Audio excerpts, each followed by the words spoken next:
Welcome back to The Short Game. This is a show about short video games, games that respect your time. I'm Reagan Kelly, and I'm joined by awesome co-hosts this week, Laura Nash. How are you doing, Laura? I am excellent. And Nate Heininger. How are you doing, Nate? Was that an egg pun? Excellent? That was not, but now it is. Yes. So, Yes, now Laura, you got me all, like, you said Hyped right up. before we started recording that Laura had a joke and she wrote it down and she was going to use it on the show. And I was like, I've been sitting, I'm waiting for it, and I thought maybe that was it. Excellent. Every single time I make an accidental chicken reference, you're going to think that is the joke. And when I actually say it, it's going to fly by. Yeah, it's good. That's another chicken reference right there. Ah, Yep. yeah. So, this week we're talking about a game called Bomb Chicken. Bomb Chicken is a Switch game from Nitrome. And, somebody else want to intro what it's all about? Well, before we get into it, let's just say that Nitrome's Leap Day, I played for over a year almost every day. So when they were making a Switch game, I was super excited. Then when it was called Bomb Chicken, I was even more in because you're a little fat. I mean, you're so rotund that you kind of heave between frames as this really, really fat chicken. Oh, yeah. And all you do is walk and plant bombs. And with that, you can do a million things. It's so neat. So before we do dig into that, yeah, you're right. We should talk about Nitrome a little bit because Nitrome is App Store royalty.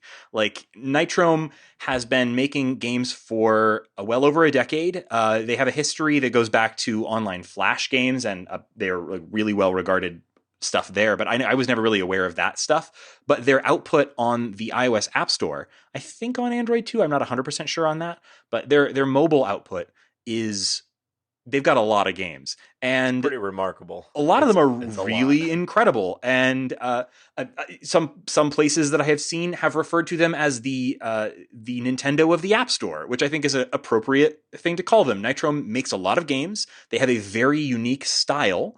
They all have these very unique, very sort of pared down, simple, but really well thought out mechanics. Lots of good iteration on those mechanics. They make really cool games. They're such reliable hooks. Like a lot of games don't have, a lot of App Store games are really hard to explain. Nitrome tends to be, this is the gameplay mechanic and this is the hook. This is a bomb laying chicken. In Leap Day, it is a new level every day. Drop Wizard is, another one I love. Everything is a really easy one sentence description. Brilliant marketing. Yeah, in fact, I'm just going to name off some of Nitrome's existing App Store work that I've played and thought was really cool. Actually, I haven't played 100% of these, but like Leap Day, Magic Touch, I think it's Wizard for Hire, Redungeon, Stretch Dungeon, Silly Sausage in Meatland, Platform Panic, Rust Bucket, Ultimate Briefcase, Vault, Beneath the Lighthouse, Roller Polar, Go Pogo, Hop Swap, Cooped Up, Green Ninja, Nano Golf Puzzle Putting, Magic Mansion, Slime Pizza, Endless Doves, another Just keeps silly going. sausage game. I love the titles. Some of them are like really innocuous, and then there's Silly Sausage in Meatland. Yeah. Which I believe is a sequel. Yeah, I think there are two silly sausage games. There's also Drop Wizard, Tower Fortress, Colorblind, Eye for an Eye, Spike City, Flat Pack, Turn Undead, Icebreaker, A Viking Voyage, Gunbrick, In the Doghouse, and 8-Bit Dubs. And that's just listing the ones that I see on their iPhone developer page on the App Store.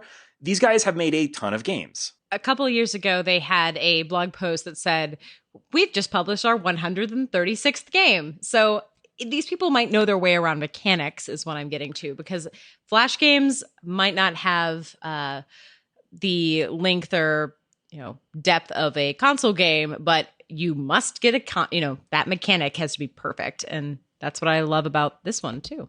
Yeah, their games always make a great first impression with a really clear, engaging mechanic. They always have what I think is really attractive pixel art. Like they have a sort of a house style for their pixel art. It's signature. Yeah, and it's really attractive, I think anyway. It's a little bit like kind of 16-bit plus, It feels a little bit more vibrant and expressive and large sprites than your average 16-bit imitation style. But it still feels kind of retro and fun.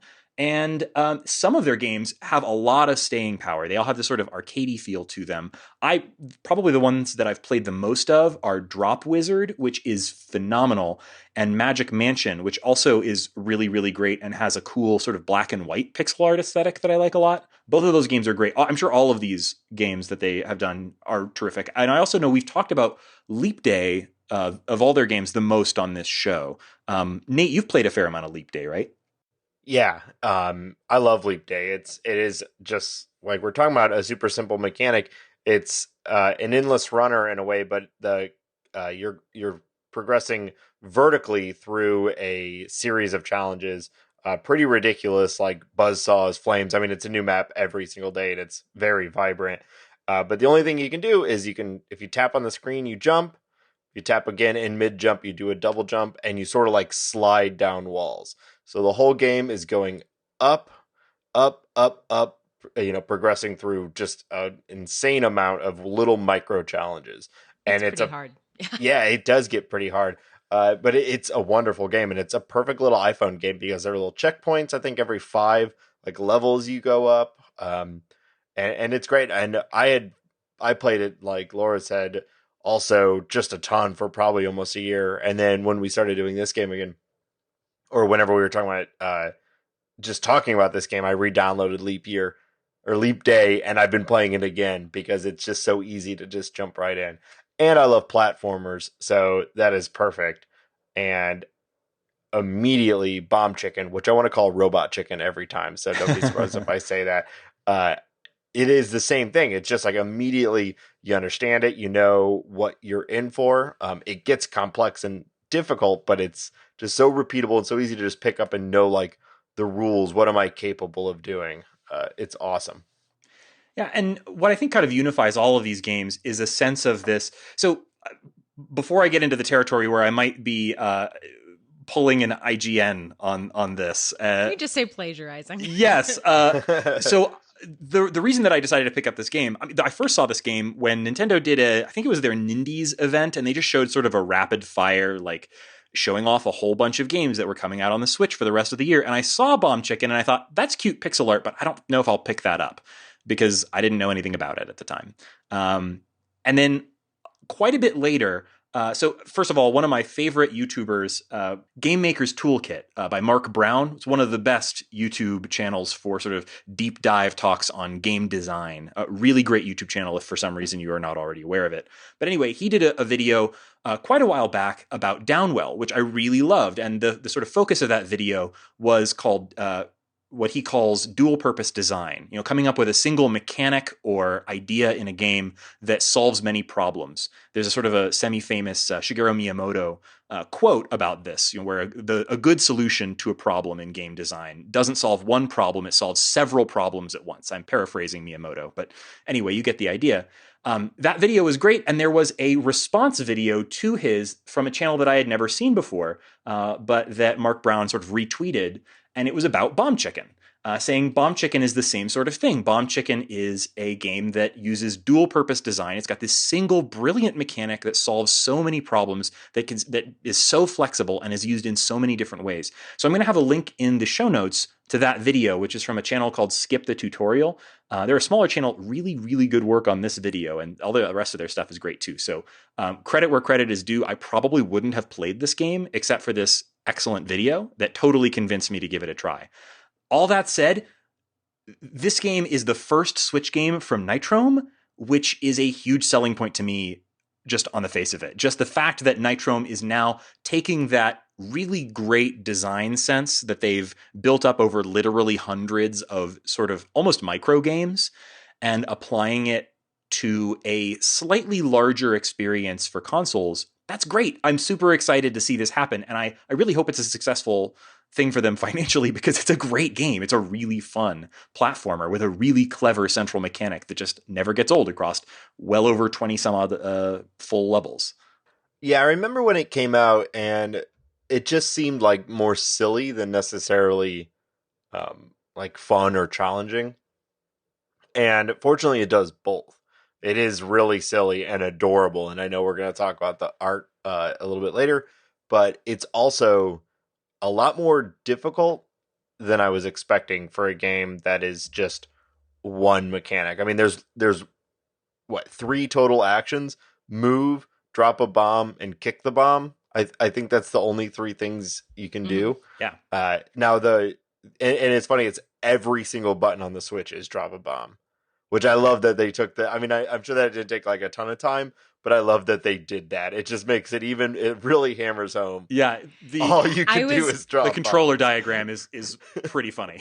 Shout out to Twisted Pixels Splosion Man from Xbox in 2009, I believe. I played so much of it because really all you do, it's another factory breakout game, just like in this one. You know, in this one, there's some kind of spiritual thing that gives you bomb laying powers. In that one, it's just experiment goes wrong and you're chasing after scientists and every button is splode. That's awesome. On this one, every button is drop a bomb. And there's something so freeing about just kind of, I like, pressing different ones just to drop bombs all the time because it's much more entertaining than always hitting A. It just gives us wonderful freedom. And yeah, you can say that it originates from the mobile game, but I think it also works really nicely on Switch. Absolutely. Yeah. This could have been a mobile game, but it would have been, I think, overwhelming as a mobile game. It's too much. Yeah, no.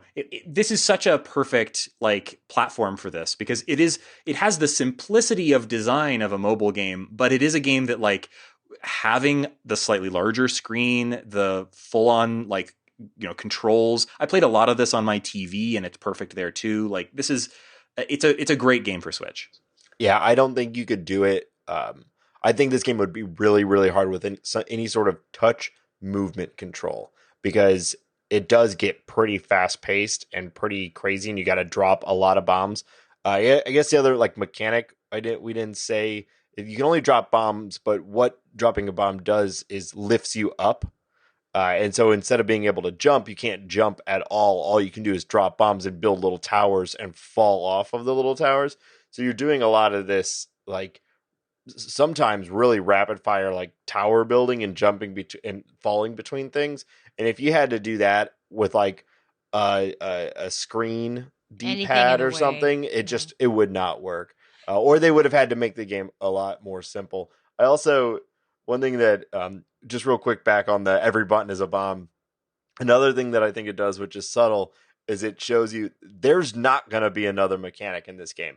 If there were buttons that were unused, you might think, oh, later I'm going to get flapping power or some other chicken. Well, I guess it's dropping bombs, so it could be anything, but something that else I'm going to be able to do. It's nope, right out of the gates, it's just bombs. I mean, this is got a ton of arcade DNA. In fact, almost if you go to arcade now, almost every one is a mobile game port. I feel like Bomb Chicken could just be a right left bomb. This could work just as well at a 3-button little joystick and hit the bomb button. It's got a lot of puzzle platformer DNA as well because you have to solve. You have to lay the bombs the right way. There's a lot of precision timing, but it's so frenetic and just so much is going on. I want to shout out to the sound design. If Reagan will drop a track of the insanity.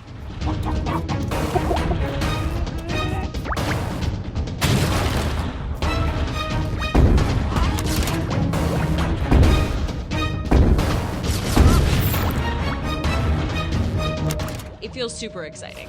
Maybe what would help here would be to talk about all the different ways that this game uses its central mechanic. Because it does have essentially that one single mechanic. Nate already explained it. You can lay bombs.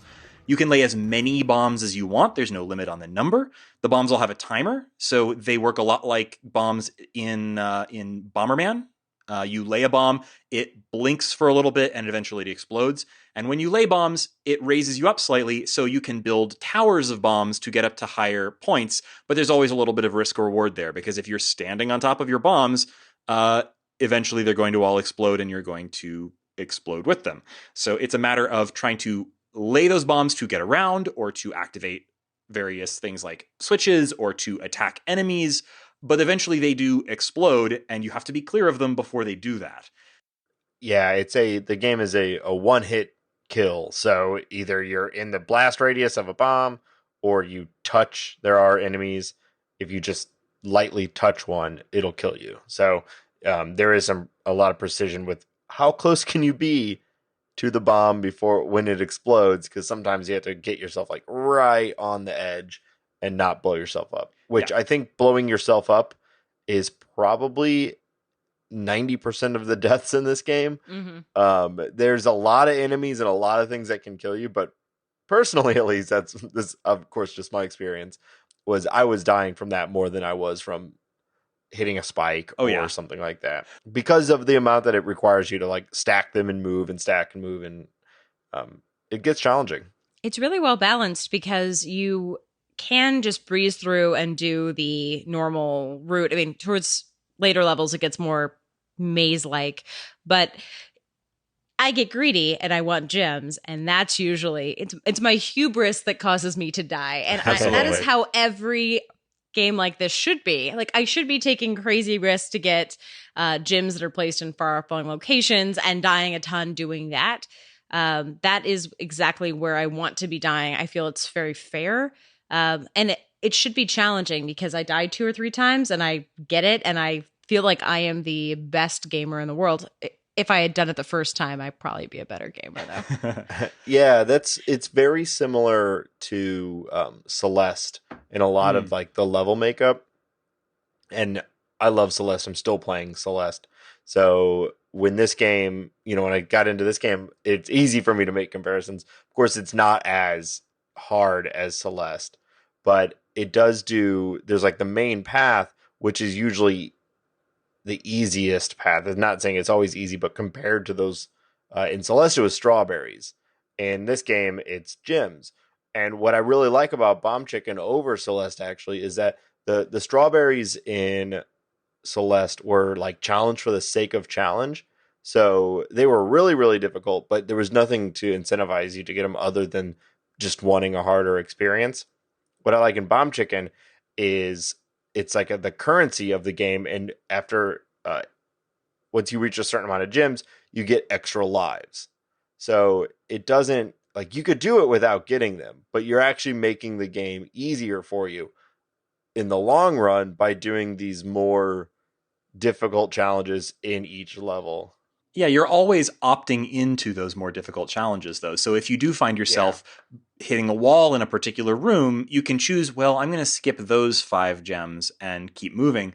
And it doesn't feel like, those are vital to your, there's hundreds of gems. So it's not like missing a couple of them is going to ruin your experience or set you back. It's a great way of letting you kind of opt into the difficulty, and it does pay off to go for those gems, but you don't have to get every single one. Let's take a brief second to talk about what you do with those gems, which is offer them to a giant chicken idol with a bunch of skulls around its neck. It's implied that perhaps this idol has brought you to life to wreak revenge on your humanoid captors. Yeah, like little minions.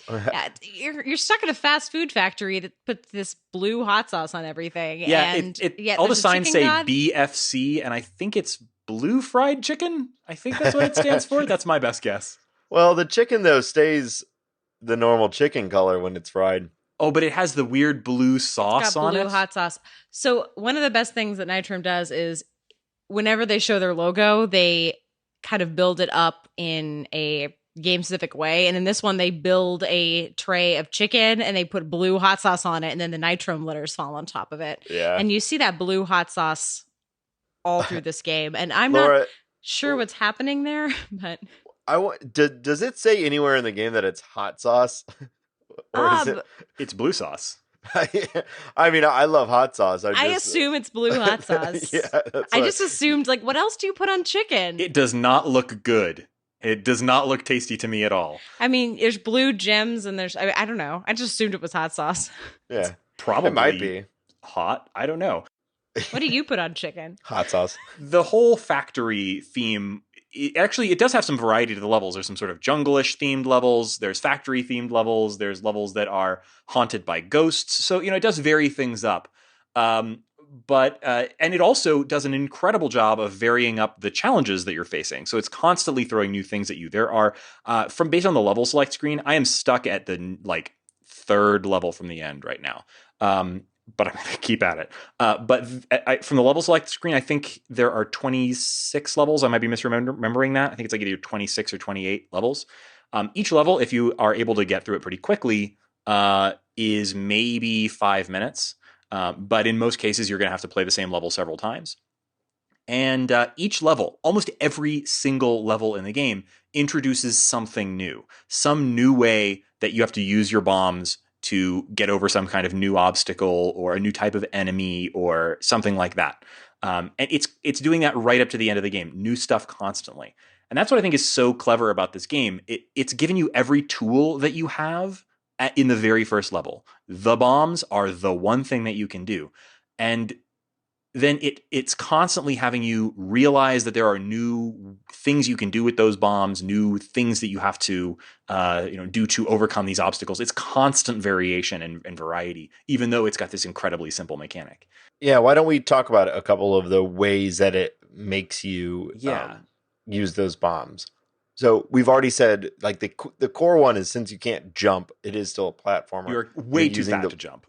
Yeah, you're way too fat to jump. An obese chicken. Yeah, you're building every time. Even like there'll be single bomb steps. You just drop a little bomb, you go up.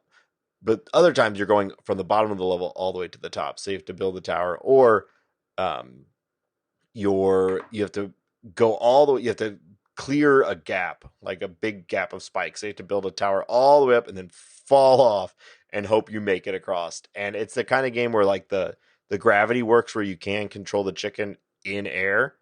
So you are sometimes falling and kind of like trying to land in a very specific spot. Like we'll probably talk about stuff. The art in more depth, but I want to say that the falling chicken animation is easily the best thing in the game. It's awesome. When the chicken is falling from a great height, he's just sort of like flailing back and forth and flapping his tiny ineffective wings, and it is fantastic. It completely matches my mental state as the chicken is falling, because odds are something has moved into the chicken's flight path that is going to cause my death, and the chicken is slowly flailing down. I mean, it doesn't slow down, but the chicken is moving down, and I'm going, no, and then I die.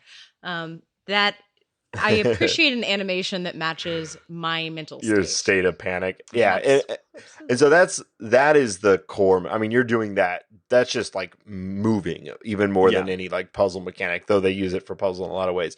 But also, as we talked about, you can kick bombs, and they don't roll with the floor. They stay at whatever plane they are when you kick it, and it'll go across the map until it hits something. And if you kick a stack of bombs, the entire stack moves. So you could build up a stack of 5 bombs, kick it, and it'll clear gaps. It'll go straight across, and the bombs stay stacked until they hit something.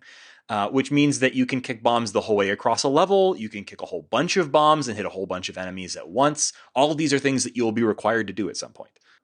Yeah, and they start adding like switches, and you have to kick a bomb into a switch, and maybe that switch is really high in the map, so you have to build a tower up, jump off, and then go back over and kick the bomb into the switch, and it just gets like more and more complicated. Then that's like messing with your own mechanic, but then they start messing with the map, so there's all sorts of interactable things in the map that trigger from bombs exploding or make you bounce in certain ways. And it gets like more frenetic and more hectic. Or things that will set off your bombs prematurely, which mean that maybe you need to get up high, but you have to race the exploding bombs that are exploding faster than normal underneath you. There's great Indiana Jones type things where you're bombing things, you're excavating, and then you need to jump off and leap, and the ground's disappearing, and then you try to figure out how you go back. There's a lot of really inventive gameplay in here, especially some of the things I've been really,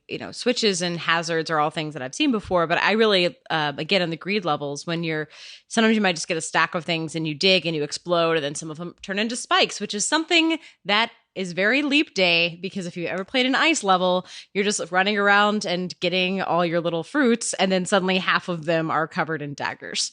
Like, yeah, they do some really clever stuff too, or really like interesting ways of playing with their really small mechanics. Normally an entire level, so Reagan said there's like 26 levels. Normally each level will be like dedicated to a type of mechanic. So like now there's things that shoot from the wall, so you have to use your bombs to block yourself from being shot by things in the wall. And the entire map will be like something about that. One that I thought was really clever is there's a map or a level where you're constantly bouncing off of enemies. You know, Mario rules apply. If you land on the top of an enemy that has a spike head, it dies and it bounces you back up like the normal sort of a good amount of bounce. So this entire level is bouncing off of creatures to get over spikes and get to different things, and you're like constantly bouncing. Then when you get into the next part of that level, you're in a really small tunnel with the same creatures underneath you, and if you bounce off of them, you'll hit the ceiling and die. So you spend the entire first half of the level like getting this bouncing down, getting into this like rhythm, getting in this mechanic, and then they immediately subvert it and say, stop bouncing. If you do bounce, you're going to die. And you have to like really craftily sneak around things so you don't bounce off of them. It's really awesome. That is a perfect example. And that was one of the most memorable levels in the first, say, half or so of the game. It's such a perfect example because they are constantly doing that. They'll take an interesting idea, give it to you in its simplest form, then give you many of that same thing at once or some other twist on that same mechanic, and then give you a complete subversion of that mechanic before throwing it away, and then you won't see it maybe at all for many levels until they bring it back in some kind of potpourri level with a bunch of stuff. So it's very Nintendo in its design. If you play almost any Mario game, you get that same kind of vibe off of their level design. They're constantly inventing a new thing, using it in a different way, subverting it and giving it to you in a totally weird way, and then throwing it away and you never see it again. And I love that style of level design. That's sort of like this really well thought out. It shows how much care Nitrome puts into these. Even their mobile games feel like that. They're all full of this incredible level design that's just constantly inventing things. Never wastes a level. Like you never get a level that's just the same thing again. And all of this is without any explanation. There's never anything like use your bomb to set off this trigger, like kick a bomb to do that. Like they start the game out and they do tell you how to move left and right and tell you how to drop a bomb, and then never again. It's all taught through that slow progression of complicating a mechanic. It's really well done. I mean, I think this is a game that everything on it is thought through and well done. We've already hit, like, even just talking about how much we love this game, we've already talked about, we're having a hard time not talking about like the art and the sound and the mechanics. We keep like, oh yeah, that's good. Like, I love that too. So this whole game is just a really tight package that's a lot of fun and really unique. We don't get a ton of games that have one mechanic used this freely. I mean, we've talked a little bit about Mario Odyssey, but even so, like, putting a hat on something means you can do a billion different things, so it's a little different. But in here, I could think of the Swapper is one we've done, which is a game where you're basically cloning yourself and body swapping to control your clones and using that for puzzle. But that's a much less frenetic. It's a much more thoughtful, slow-paced game where you're trying to think through it. Often, when going back to mobile games, I think that these like central mechanics used a ton of different ways is perfect for this kind of arcadey feel. Yeah, and I think less deliberate. The Swapper, it was phenomenal. I loved that game, and I do think that's more of like that is a puzzle platformer. I almost think of Robot. Dang it, there it is. Bomb Chicken as more of an action platformer. Yeah, there are definitely puzzle elements, but nothing more than any other action platformer. Shoot this trigger to open this door, Yeah, you get to do one thing and use it to solve a ton of different puzzles, but feel-wise, they're completely different. But just if you're looking for, can you do this arcadey one action flexibility thing in a kind of despondent, melancholy sci-fi game? Yes, you can. It's one of the that's a game we did a couple years ago. So if you've not played that or listened to the episode, definitely recommend it. But super high recommend on one of the only games I've put down the controller at the end and thought, what have I done? Such a good game. Which you don't think, I mean, we haven't finished Bomb Chicken, but I don't think we're going to have an existential crisis at the end of it. I hope not. I'm so close, guys. I don't love to do an episode on the short game without having completed the game, but I'm really stuck on level 21. Hopefully, knowing how I operate, I'm probably going to go back to it tonight and blow through it in one try. But I think I must have tried to get through level 21 at least 30 times so far, and it has been stymieing me. But I'm definitely getting there. Well, while we're on that, I think that's a good point to bring up some of the cool ways they handle running out of lives and resets. Like lives and resets and stuff. Something I noticed about that I think is really, really clever, and it doesn't like make a big deal out of this. It just so the game has obviously lives. You start with I think 3, and the more gems you collect, the more tributes to the you get. To the chicken god. And basically each heart you have gives you 1 death without having to start the level over. So if you die in the middle of a room and you have any hearts left, you lose a heart, but you start over in the same room. So you get to start right back where you left off. If you lose all of your hearts, you have to start the whole level over, which might mean sometimes doing several rooms over again. It's not a huge setback, but it means the difference between restarting instantly and having to play through a few rooms again to get back to where you were. So obviously you want to, start right over where you were. You want more of those hearts. Something that it does that I think is pretty clever and just sort of like kind, considerate design. If you die in the first room, or I think it might even be a little longer than the first room in some of the levels, because it kind of depends on what counts as a room. Yeah, some of the first rooms are huge. And it works in there, and then some of them are like a single screen. Yeah. So if you die in the first zone or room or whatever of a level, it doesn't take away from your hearts. Because the assumption is you could always just hit reset on the level. You could back out to the menu, go back in. And I've definitely played games where I've got a certain number of tries, and if I don't play perfectly in the first part of a level, it's not worth continuing. You just want to reset and try again. And this game solves that problem by just basically saying in the first room, obviously we're going to reset to this room anyway. We're not going to take away any hearts no matter how many times you die in the first room of a level, which I thought I didn't even notice that it was doing that until probably level 20. And I was like, wow, that's awesome. That's a really clever little design choice that reduced the frustration I probably would have felt otherwise with some of those levels. I went in to reset the first time, and then I realized, oh, wait, I don't have to. Yeah, that's really clever. It's really cool, and I hope that anyone out there who's developing a platformer, especially one that is hard that you're going to die a lot on, do that. Why not? Yeah, it's great. It's it just feels so natural, and it makes so much sense. I mean, the ultimate sort of extension of that could be to go full towards the way Celeste does things, and you don't have a concept of lives. Even a lot of games have kind of done away with lives completely. This game, I think, it uses them to add some tension because they're, the levels are pretty short, and you do have to, on some level at least, you have to complete all of the challenges that the level gives you within a certain number of lives, or you have to start over, and that is part of the design. It's part of the tension of the game. There were times, particularly with this level that I'm stuck on, where I was like, man, did this game really need lives? Couldn't they just have restarted me at this level continually until I get past it?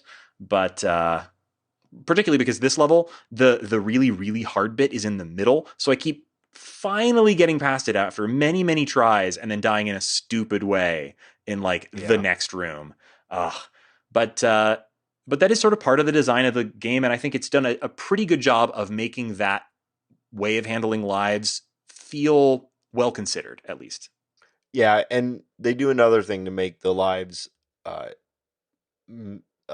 still okay, because I do love how Celeste does it, but and other games like that. But normally, the individual screens are way more difficult than one individual screen in Bomb Chicken. True, it's the whole level, the whole level of Bomb Chicken is hard, but it is because, like you said, it's the challenge of completing the whole thing in a certain amount of lives. if you could just do every screen without ever having to go back and do the other ones, I think this would feel very different. And I think it's better that you have to be able to beat the whole world in a certain amount of lives. But they do another thing, though, to make this easier for you. We've already talked about how getting the blue crystals, the gems, is usually the most challenging part of a room.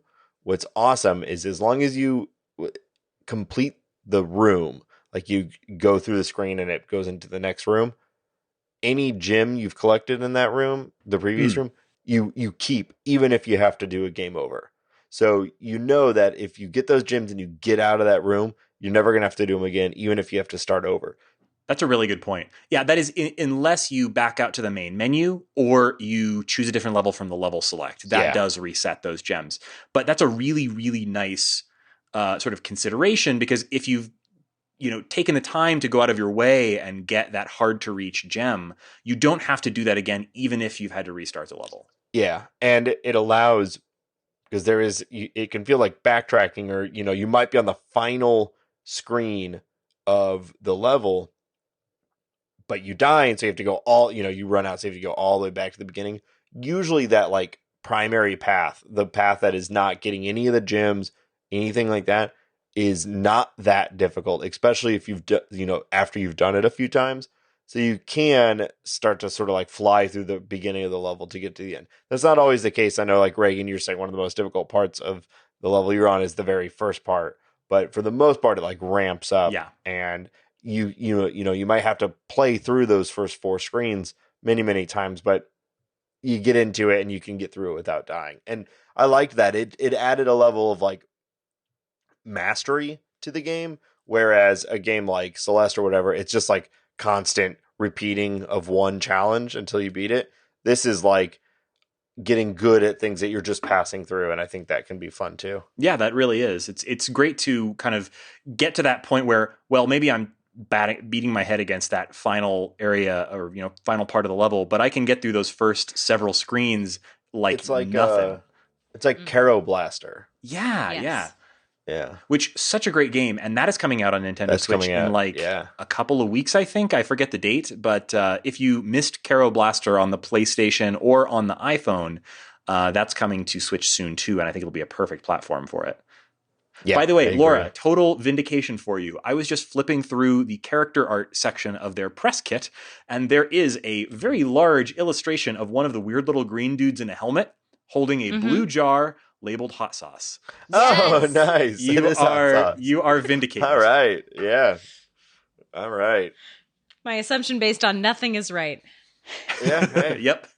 So speaking of the art, let's talk about the art of this game, because we kind of talked about a few specific like sprites that we liked, but God, I like the pixel art style in this game. Nitrome does amazing work. A lot of their games have great pixel art, but this is like a whole other level from their mobile stuff that I've played, at least. This is really, really well done.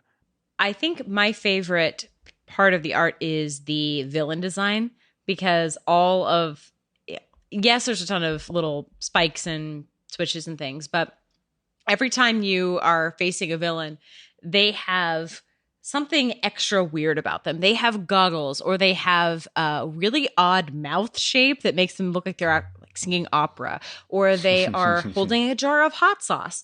The character art for the villains is really distinctive. There's no, just dig dug looking thing running around. Everything is really precise, and it's like any good villain design. Once you see them and recognize them, you know how they behave, but it's very charming at times. It's very funny. It also looks super alien, and I dig it because I still don't really know what's going on plot-wise in this game, because there seem to be aliens. There's a huge ziggurat in which they are rendering chicken into fast food meals. There is some foul play. Oh, nice. Is that the joke? That was the joke. Oh, God. All right. I'm so glad that you wrote that down. I figured we'd talk plot at some point. Yep. So I love the art, but specifically I love the pixel art. Like there are particularly in the marketing materials for this, like full sort of illustrations, but the pixel art is just so good, and particularly the animation. So like the chicken himself or herself, I don't think it's it must be a she, right? Because she can lay eggs. Yeah. But she Some has people said it was pooping, which I was like, it's clearly laying eggs. It's laying eggs, but also doesn't it have the little red waddle? Huh. Yeah. We need to we need to have a discussion about the gender of this chicken, or we don't, because no. Walk it back. Yeah, the chicken is so fat, and it is so squash and stretch. It's so incredibly like liquidy in the way that it's animated. When it walks, it has this rolling, flopping walk. When you do the egg laying animation, there is a single frame of the animation when the chicken has just, I don't want to be gross with the way I'm describing this, but when it is just squeezed out its bomb egg, it has a frame of its animation where it looks sort of squeezed and deflated, and then it pops back into shape up on top of the egg. It's this incredible little squash and stretch, blump, blump, blump, along with the sound. It's just so good. Everything about the way the chicken is animated is beautiful, and almost all of the enemies too, and including some really cute sort of rarer one-off versions of enemies. The little green dudes who are clearly running the factory, every now and then you'll run into one who's just doing something weird. Like one is just slacking off on the job playing a game on his phone, or... So that guy in particular, we've talked about how this is like probably like an evil factory or something, and these chickens are being not treated well. But there's also clearly guys that are just like working a job. Yeah. Like I sometimes felt like, does everyone in here deserve to get exploded? Because that guy was playing games on his phone, just sitting, and I fell from like 100 feet above him and popped him. I probably could have just went right past him. I love that there's a level where you finally come upon what seems to be like a restaurant where they're serving the chicken, and there's little dudes in little baseball caps with chicken buckets in front of them. There's one of the weird green dudes dressed up as a chicken with a chicken head on. Like there's this whole like world of fast food chicken going on with these weird little green dudes, and Bomb Chicken just wants to explode these dudes and get through. It's great. I also love that the chicken has an idle animation that triggers almost immediately if you aren't pressing any button, where its little head is just looking up, down, left, and right like constantly, and you just hear like little peeping, and I love it. It's adorable. Laura, you've talked a lot about the sound design.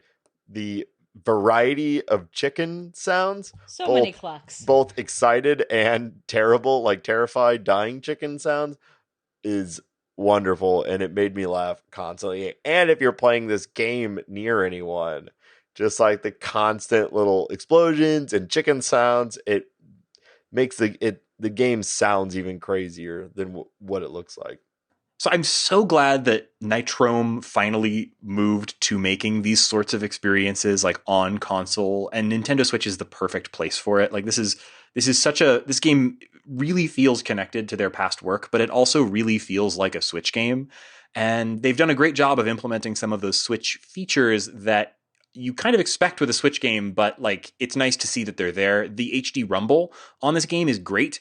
Bombs blowing up and HD rumble are so perfect together. Like, why not, right? Like you get really great, good tactile HD rumble when your bombs explode. And that's particularly cool when you got a huge long string of bombs that are all kind of setting each other off. You get that great rumble action with it. And they've also just tried to make it a good native Switch game. They included video capture support with the game. If you're not familiar, the Switch has a video capture. You can always take screenshots of any game, but a game has to specifically support video capture as a game feature, and not every game does. Most Nintendo first-party games do, but a lot of third-party or indie games don't support video capture on the Switch. You can't take a little clip and then share it to Twitter or whatever. Bomb Chicken, you can. If you set off a cool combo or something, you can record that on your Switch and tweet it out or Facebook it or whatever immediately right there from your Switch, which is a nice thing to be able to do. It's just a really nice Switch game. So I'm really glad they brought this to Switch instead of iOS. It would have been a good iOS game, but it's so much better as a Switch game. Yeah, and what is it? $14.99 or is it $19.99? I think it's either $14.99 or I think it's $14.99. It was on sale when I purchased it. It's $14.99 sand sale. Yeah, when I bought it, it was 40% off, and they had that sale pretty soon after its original launch. So you may see the price on this kind of vary a little bit, but at $14.99, I think that is a totally fair price for this game because it is a great platformer. It ticked all the boxes for me. Yeah, absolutely. I love platformers, and this is a really good one. Yeah. Also, right now, I think it's only on the Switch, but the website does show a Steam logo, so I assume this is coming to Steam eventually if you don't have a Switch or prefer playing on a PC. It was on Greenlight at some point. I don't know if it made Greenlight or what, but hopefully it will be coming to PC if that's your preferred platform. Yeah, I'm not even sure Greenlight is still a thing, but they still do have the Steam icon on here. You can't click on it to go to a Steam page, though, so that's probably coming, but isn't there yet.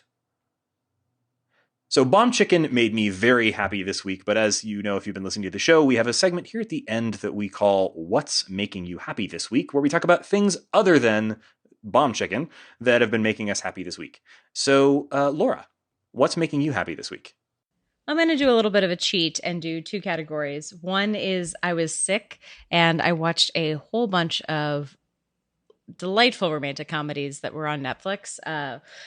One is based on a young adult book I read, To All the Boys I've Loved Before. It just came out on Friday. It's really, really cute. And if you want a little bit deeper, more literary period piece, the Guernsey Literary and Potato Peel Society is actually great. I saw it right before I took a friend to Mamma Mia after a bad work day. And oh, good. I saw the trailer for that. It looked real cute. It also looked like the sort of thing that my wife was not going to be into, so I have to find some Reagan time to watch that one. So I'm glad you're telling me. Is it like good, or is it like good trash? It's good. Okay. And it's funny because I think literary Twitter or book Twitter, that some of people I follow saw this like 8 months ago because they kept talking about the Potato Peel movie. So it's very odd that like it just came out for us mortals who don't have, free access to books or whatever. The publishing industry. Well, the publishing industry gets weird free screeners and they get free books. So they talk about things a year before anyone else does. So it's really hard to figure out what is available for normal people. Gotcha. Anyway, it just came out on Netflix. It's really cute. But the other thing I wanted to give a endorsement to is called Evergarden, and it is by the developers of Race the Sun. I pre-ordered it. It is a very different game than Race the Sun. If you've played it, that's kind of a daily procedurally generated endless runner. Yeah. This is a strategy game. It's kind of about gardening. It's almost impossible to describe the gameplay, but it has so much depth. If you like board games, this takes a lot of the kind of, do I combine things? Do I plant things? Do I, what do I do on each turn to make my turn count? Mm-hmm. I'm still playing. It's getting more and more complex. It feels like a very meditative, beautiful experience. It's so polished. I will bet anybody $20 this gets a design award. This is going to get one of the Apple Design Awards. Yeah. Yes. Well, that sounds. I love strategy games. I love board games, and I have a garden.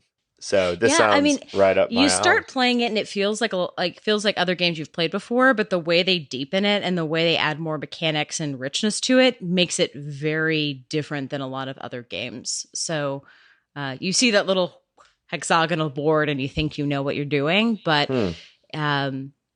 it was a game that Justin downloaded on the family plan next to me, and he played for then an hour and a half. And I had to be like, go catch your flight. Wow. Yeah. You're going to miss your plane. Please stop playing this video game. So Evergarden, it's $4 or $5. Absolutely beautiful, worth every penny. Awesome. Nate, what is making you happy this week? Also an iOS game. It's called Hole Down. Oh yeah. And Okay. Yes, I've So been playing good. this one a lot. and I think we all are. I think this will be like Downwell you talked about earlier in this episode, a game that we all played and loved, but was just not enough for an episode of our show. You must build a boat. It's in our pantheon. Yeah, yeah, exactly, and which is rare because we have made some real long episodes on some real short games. But it is also a single mechanic game, but it's like a block. It's like a reverse block breaker. You guys can help me explain this game. So you start at the top of the map, and you have a little ball that you can aim to shoot more balls out of that ball, and you're trying to hit these blocks that all have like a big number on it. 5, 10, 15. It goes up a lot, and every time you hit it with a ball, that number goes down. And you start out by shooting like 3 balls, and there's a lot of things that can increase the amount of balls that you get. And like a good block breaker game, normally, you're on the bottom and you're trying to like bounce the ball, and what you're really hoping to do is get the ball like caught in the back between the walls and the blocks that are still there. So it's just like ricocheting like crazy and breaking blocks. That is kind of what you're trying to do with this game, but you're shooting it down, and you're picking exactly what angle the balls that you shoot. Like you're picking exactly the angle. So you're trying to bank them and get these like crazy trick shots where you just get the balls destroying all the blocks, and the screen just keeps moving down. Yeah, I think of it as a little bit like a cross between Breakout and Peggle, because it's got that same Peggle. I played so much Peggle, and you get that same sort of like feeling of like aiming and letting a bunch of balls go, and it just sort of you get this cascade of randomness to all of the balls deflecting everywhere and hitting everything and making noises, and that sort of feeling of like slightly controlled or slightly directed physics madness is so great. Mm-hmm. It's so bouncy. Very bouncy. This is one of the best games for GIFs, because they do have a video capture or a capture option, and you can just grab GIFs of your screen, and it's tremendously entertaining to see some of the ridiculous plays in this game. I just finished The Sun and have unlocked Black Hole, but I feel like I'll be playing this for a very long time. Yeah, every time it bounces, it speeds up just a little bit. But sometimes it's bouncing for a really long time, and there might be like 10 to 15 balls on the screen that are bouncing incredibly fast, just flying off the blocks, because the further you get into the game, there will be blocks that have to be hit over 100 times by a ball, and you only shoot 10 or 15 at a time. So you're trying to, every block is rounded on the edge, so there's like the perfect angle you can shoot where the ball will bounce, and you're trying to like bounce it where it'll hit another one, then you hope it gets trapped, and they just like start rapid fire. Just like you were saying, the random chaos it's just fun. You just like probably every 5 or 6 shots, it's not perfect, but then that one where you get to just let go and stare at the mayhem as the blocks get knocked away, it's really fun and really satisfying. A really good like one-handed game too. Oh, absolutely. Yeah, that you could play briefly, or you could just sit and play for a long time. Also, I mean, this is a game that is visual to the point where like our description of it here, apart from just the part where we say this game is really good, you should check it out, and it's on iOS. Really, what you need to do is look up a picture or video, really a video of this game in action, and you'll get what we're talking about, because it's immediately drew me in. I just immediately could see it and thought like, oh, that's going to be fun to play. That's immediately looked fun to play. So yeah, take a look at it, look up their website, and I'm sure you'll get it. We'll have a link to it in the show notes too. Yeah, Shane's been tweeting about it for a few days now. Yep. So. Sorry you couldn't be here, Shane. The one thing that I was going to mention is what's making me happy this week. I'm a little bit nervous to talk about publicly because I worried it will make me sound like a serial killer. But I promise I'm not. So I'll start with a content warning. Good start. Reagan, how often, because I don't think this is the first time on this show even, how often do you feel like you have to make the caveat that you are not a serial killer? I mean, before you start talking about something. not so often on this show, but I mean, in general, it feels In pretty life. common. yeah. When encountering a stranger, I often feel I need to make that. Anyway, what I've been kind of enjoying this week, something that I'm not proud to say I've been enjoying a lot, but okay, content warning for if you love animals, particularly if you love rodents, this may not be for you. You have made this content warning when you talked about the boiling cats interactive fiction game. This is not the first time. That's what I'm saying. That Reagan has made if you're an animal lover, don't listen to me talk. I'm not immune to the plight of animals. I love animals. And in fact, I love rodents. I love mice and rats. I've had them as pets. But I found a YouTube channel from a YouTuber called Sean Woods, who has a sort of a feature on his channel that's basically what's become most of his channel, called Mousetrap Mondays. And what it is like you've heard the phrase, like, building a better mousetrap. You have no idea what variety there is in the types of mousetraps. His channel is about building and testing an incredible variety of mousetraps, some commercial mousetraps that you can buy, but mostly just various different ways of trapping and killing rodents that have been used throughout history and in all sorts of other circumstances. For example, he has a playlist where he got a 427-year-old manuscript in which somebody described various ways of trapping mice, and then he went and built every single one of their mousetraps and then set up the trap in his barn. He lives in a very rural area, tons of mice and rats and other rodents around that are constant pests for his farm and the farms around him. And so he sets up these traps and sets up little motion cameras with night vision and just sees how well they do.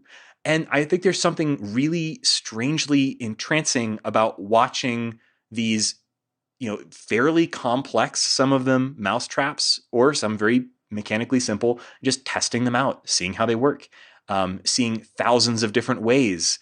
At this point, he's done hundreds of Mousetrap Monday videos, seeing hundreds of different ways to approach the same problem of trapping or killing rodents. Some live traps, some not. He's pretty good about what he shows in the videos.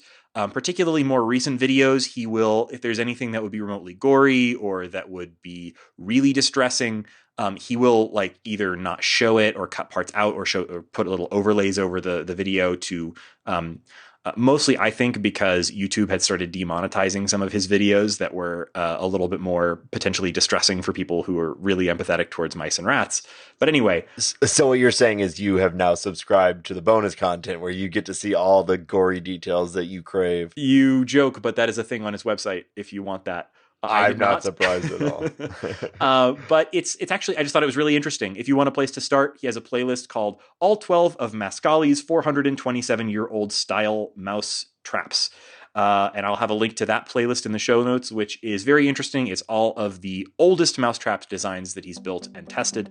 I thought it was really interesting. Does that make me a serial killer? I hope not, but maybe you'll find it interesting too. And it made me, I wouldn't necessarily say happy, but fascinated this week.